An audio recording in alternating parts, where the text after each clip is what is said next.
بسم الله الرحمن الرحیم. نن موږ خبره کوو د مثانې د زخم په اړه کې چې مثانې زخم دا د څه د وجې راځي، دا ولې راځي، د دې علاج څه دی. بار یو انسان د تشې امتیاز ورځي د هغې د وجې انفیکشن پیدا کېږي د میچازو په دې نالۍ کې یا د ګردې او په مثانه کې چې کوم کاڼي وي د هغې د وجې انفیکشن پیدا کېږي. زیاتره د شوګر چې کوم مریضان دي د هغه کسانو بار دا انفیکشنز راځي، او زیاتره هغه کسان چې کوم کسان د مسالې خوري یا د تیزابیت والا خوراکونه خوري د هغې په وجه باندې دا انفیکشن پیدا کېږي.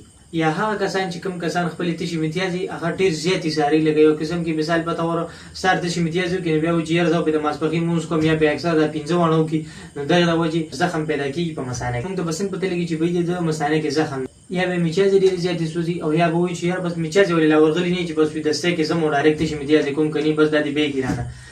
یا به د پیشاب رنګ چې کوي نو هغه به زیړ غوندې وي. بلکل هغه کسان چې کوم کسانو په مثانه کې زخم وي نو د هغې به دا علامات وي. په میچازې به ډېرې زیاتې سوځي یا چې میچازې وشي بس وي چې یاره دستی کې میچازې کوم که نه بیږي رانه. ټیک شو. یا به په مثانه باندې درد ډېر زیات هر ټایم، یا به د میچازو په ځای باندې وینې قطرې دې بیږي نو دې ته زخم ویل کېږي. هغه کسان چې کومو کسانو ته د میچازو دا تکلیف دی یا په مثانه کې زخم دی نو موږ سره رابطه وکړئ. موږ د دې لپاره یو بهترین یوناني هربل دوايي برابر کړی چې د هیڅ قسم ساید افیکټ او نقصان وغیرې نشته. بل د دې سره موږ په زعفران باندې یو صاف لیکو چې هغه په خېټه باندې یوز کړي نو ان شاء الله الرحمن چې څه قسم بیماری نو الله پاک به د هغې په برکت هم تاسو له شفا درکوي.